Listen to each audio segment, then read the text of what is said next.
You've made a huge mistake. You'll be fired. Don't ever come back to this company. He shouted at me and left the room.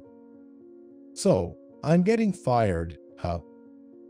I've contributed significantly to the company without any major mistakes, but it seems I need to start job hunting. However, 2 days after that, my phone suddenly rings. Thank goodness, David, you picked up. Can you come back to the office right away? On arriving at the office, the scene I saw was, my name is David Smith. I have a calm wife and a lively 8-year-old son, making us a family of 3. I work at a subsidiary of a major food manufacturer, handling food orders and dispatches. Managing the inventory for both restaurant supplies and retail products is quite challenging. It's a meticulous job, but I've managed it smoothly without major errors. However, there's one troublesome person at work. Hey, David, you were supposed to finish this report by today, right? It was Manager John, my boss, who yelled at me. He's younger than me, in his 40s, but my superior. John, the son of a department head at the parent food manufacturing company, always orders me with arrogance. Moreover, he always thinks he's right, but is quite incompetent at his job. He was appointed as the department head just 2 weeks ago, but seems to have taken a dislike to me, dumping extra work on me every day.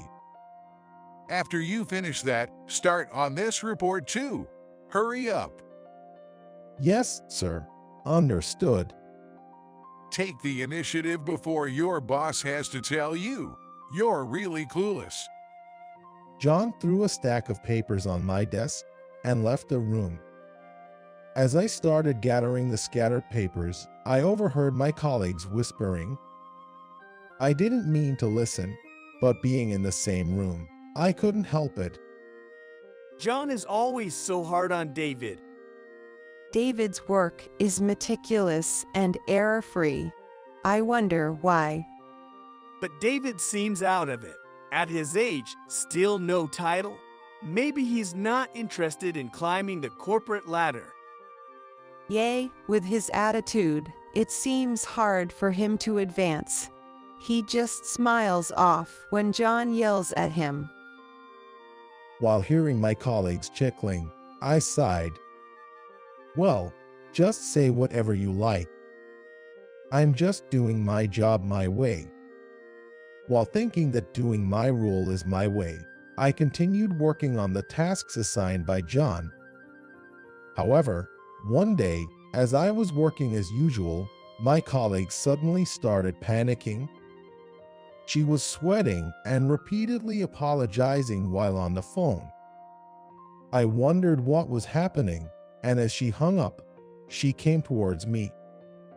David, what's this about? Me. She handed me a note. It was a complaint from a major client. What's this about? We ordered 50 regular items for business use and 500 items for home use as samples, but only the 50 business items arrived. We were supposed to distribute the home items to customers at an event in 3 days. They were quite angry. That can't be right. I've never made such a mistake before, and I was sure I had checked everything. This time, I couldn't understand why this was happening, and I started to panic. I handle orders for 2 types of products, those for business use and those for home use. The large packs for business and the smaller packs for home use have the same name, making them easy to confuse. It's a mistake-prone area, so I always paid extra attention, double-checking everything. But now, a complaint has come in. I immediately switched gears and opened my computer to check the order form. The form showed an order for 50 items for business use. That's odd. I'm certain I ordered 500 items for home use too. I couldn't believe my eyes, and I felt a chill run through me. Then, the next moment, John's loud voice echoed throughout the room. What a mistake you've made. You useless, incompetent. But I'm sure I ordered 500 items for home use. Quiet. The fact is you only ordered the items for business use. Instead of making excuses, do whatever it takes to gather 500 items for home use. John pushed me back to my desk and stormed out of the room in anger. My colleagues looked on worriedly at the exchange between John and me, but none offered to help. Anyway, I have to somehow gather the items for home use. I immediately returned to my desk and started calling the branches. Sorry for the sudden call. If you have any spare items for home use, could you send them over? Please, I'm begging you. Thank you so much. I'll definitely repay this favor. 241 items left.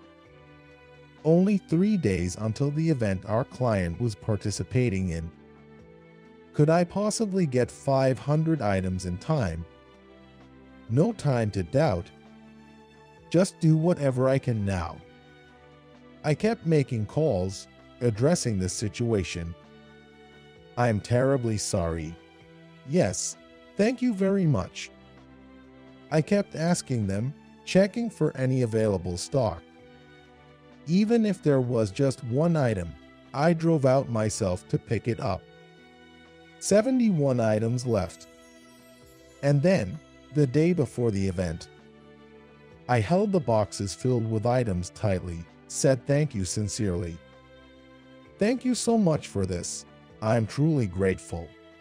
Finally, I had managed to gather the 500th item. Somehow, I had prepared the amount planned for the event.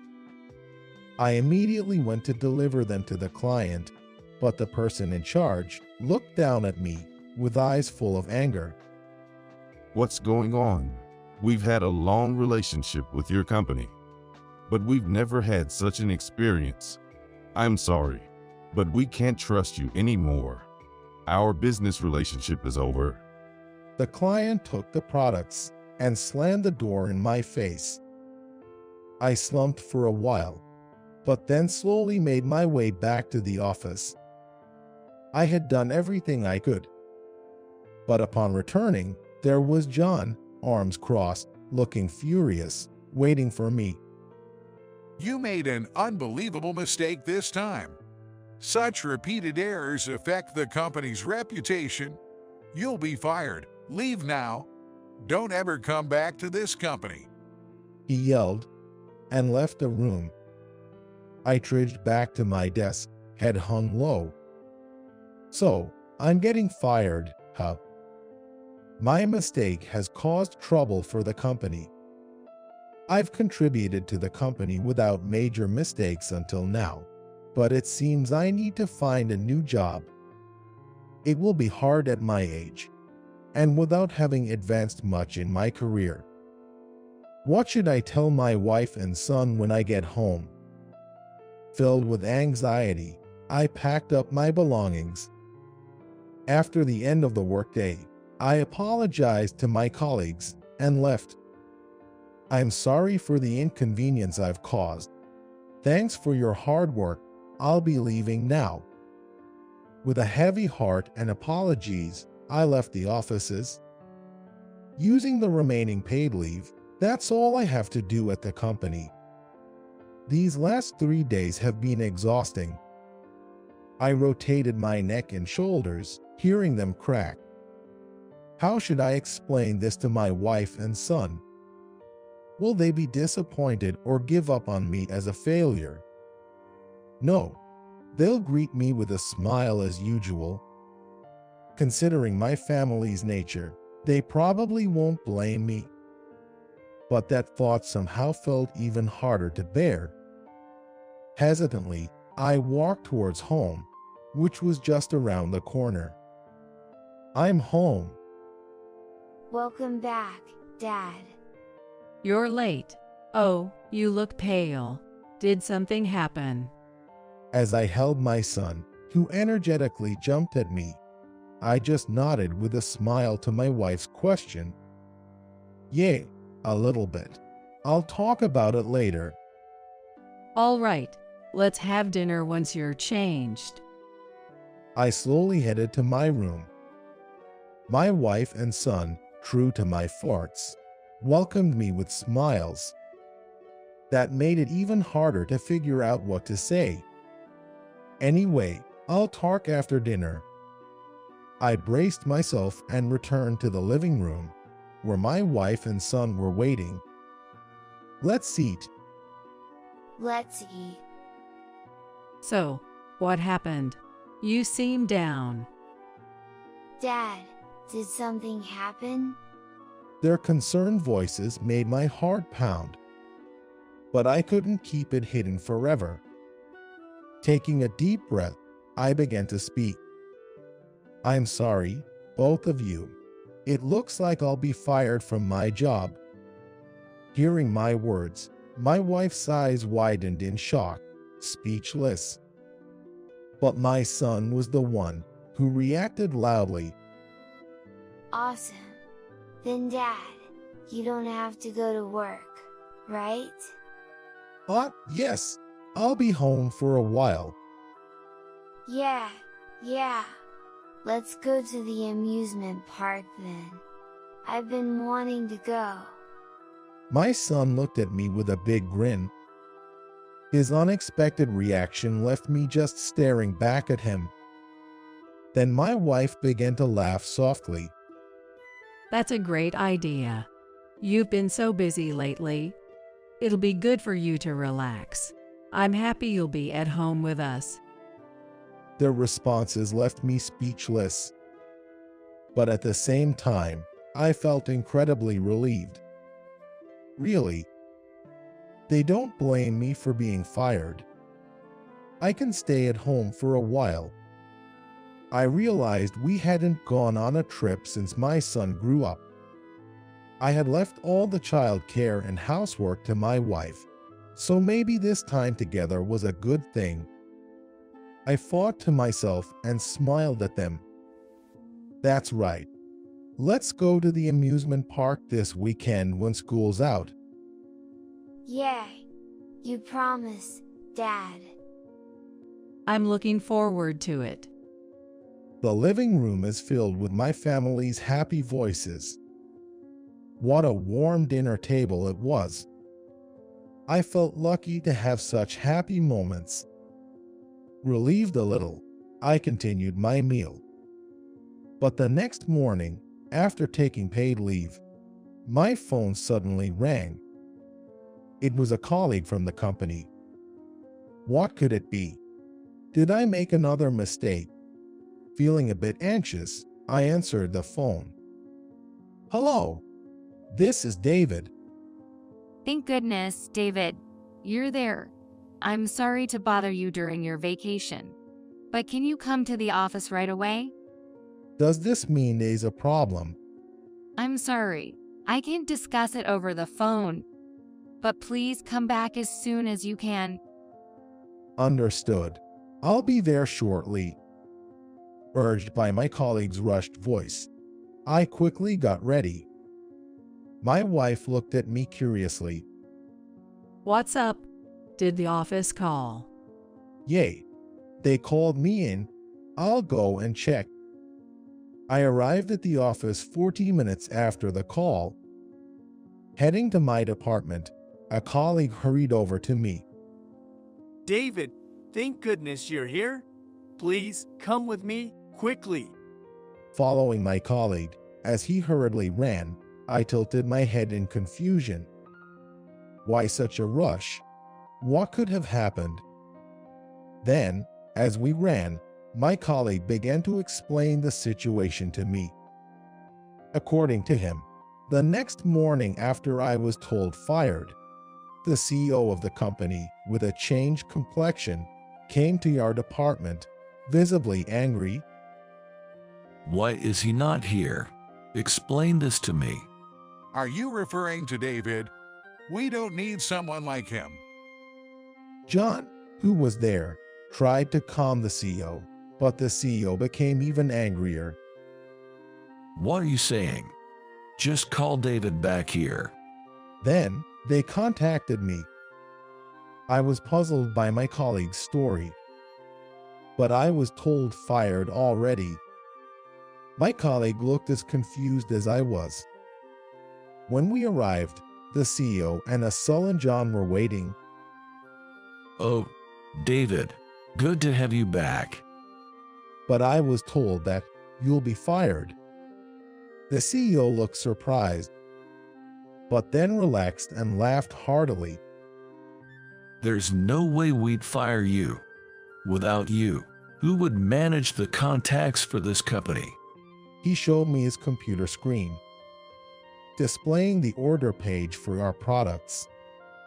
There, I noticed a section marked with a red warning sign. Wait, this isn't right, CEO. Since the day after I took leave, it seems no orders were placed. Well, of course, you weren't here.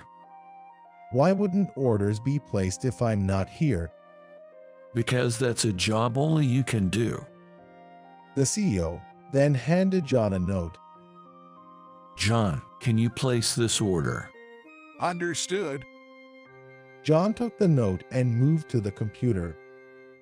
But as he tried to enter the order, he stopped and looked puzzled. CEO, what does this say? I can place the order unless it's in English. Hearing John's words, the CEO began to laugh heartily, slapping his belly.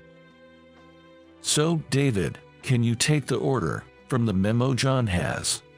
What? No way. CEO, if I couldn't do it, there's no way David can. Just stand up and hand the memo to David. John, looking sullen again, reluctantly handed me the memo. As he pushed it into my hand, his glare seemed to say, "There's no way you can do it." I took the memo, sat down at the computer, and checked the order details. Then I began to enter the information as usual. This is a food product from Germany. I'm placing the order now. Is that in English? It looks like a completely different languages. Next up, a product from Poland. What's this product called? I can't read it. Despite John's interruptions, I kept entering and placing orders one after another. After entering all the products listed in the memo, I looked at the CEO. If there are any more orders, I can do them right away. Isn't it about time for our regular order with France? Yes, it is. Hey, someone bring any order requests you have. David is back, so we can get them done quickly. Hearing his words, several employees gathered around, bringing order requests. David, could you handle this, please? And this one too. We're in a rush. As I busily entered the orders, I could hear John grumbling in the background. Unbelievable. How can that incompetent David manage to place orders? That's when I realized something. John didn't know about my extensive knowledge of other languages. In fact, I studied various languages during my student days. Being able to read and write in these languages has been incredibly useful in dealing with these countries. After entering all the requested orders, I thoroughly checked the product names and quantities for any errors. All good, no mistakes. Sending now. I felt relieved after completing the orders, but then noticed something strange. What's this? This computer was dedicated to placing orders, and it displayed the order history and the last update after completing the order process. To operate this computer, one had to enter their employee ID, So the name of the employee who last used it was also recorded. According to the record, the last update was on the day I was told fired, but the last updater was listed as John Scott. So that's how it was. What's up, David? As everything became clear, I stood up energetically. The ordering mistake the other day wasn't my error. Isn't that right, John? What are you talking about? Your mistake got you fired. John retorted, his face turning red. Pointing to the computer screen, I made my case. You specialize in placing orders, John, and you just said that this incomprehensible languages can only be read by you. You still won't admit it. Then, let me show you the proof. I quickly printed the screen and showed the printed paper to everyone present. Look here. It says the last updater was John Scott. Well, that is. John muttered, flustered, waving his hands, but everyone's eyes were focused on the paper I was holding. The CEO took the paper from me and stared intently at John's name. After a moment, he spoke in a grave tone. It seems you are the one who should be leaving this company, John. No, this must be some mistake. John stammered, his face turning pale as he tried to make excuses. But the CEO, with a stern look, declared to him, I will be reporting this matter to your father as well. Be prepared for the appropriate disciplinary action. The president stared intently at John before leaving the scene. John let out a short cry and then collapsed weakly to the floor. Meanwhile, I was surrounded by my colleagues, all of them speaking to me at once. David, we had no idea you had such a skill. Honestly, we thought you weren't competent at your job. We're truly sorry. You didn't talk much and seemed a bit odd. Sorry about that. Oh, don't apologize. You guys hadn't done anything wrong to me.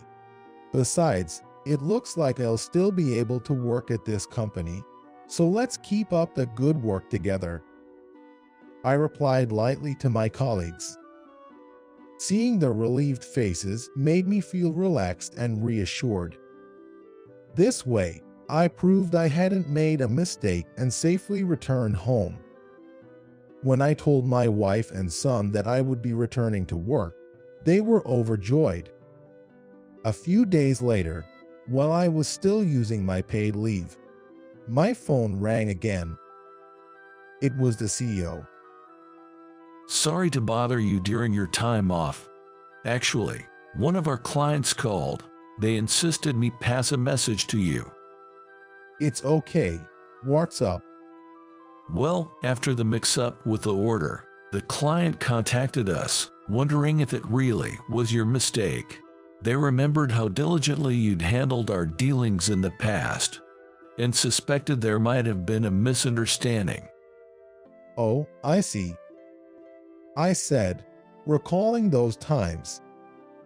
It was heartwarming to know that the client had thought so highly of our long-term relationship. The CEO continued. I always thought it couldn't have been your mistake, but never imagined John would tamper with it. I'm really sorry about what happened. After a meeting with the higher-ups, we decided to fire him. It's only fair after what he did. John's father was a senior executive at the parent company, but even that couldn't save him. According to the CEO, John was now job hunting at another company, but rumors of the tampering were making it difficult. After hanging up, I took a deep breath. I could get back to work as usual. With John gone, I was ready to work even harder. Seeing my renewed spirit, my wife said with a smile, "Seems like good things are happening." The next day, we went to the amusement park as promised. My family enjoyed the park, watching our son's happy face. Dad, Mom, we can reserve priority tickets here. Really? That's convenient. My son explained the system that allowed us to use attractions preferentially within a designated time. Watching my son, who had grown up so much without me realizing, a warm feeling filled my heart. We enjoyed the amusement park all day. Then, the day to return to work arrived. I go now, I said, leaving the house earlier than usual. The familiar commute seemed to shine differently to me that day. When I arrived at the office, I brushed off my suit and walked in slowly. Good morning. David, good morning. Sorry to ask right when you arrive, but can you handle this? A colleague handed me an order for Germany. Sure, leave it to me. And so, my routine at work resumed as before.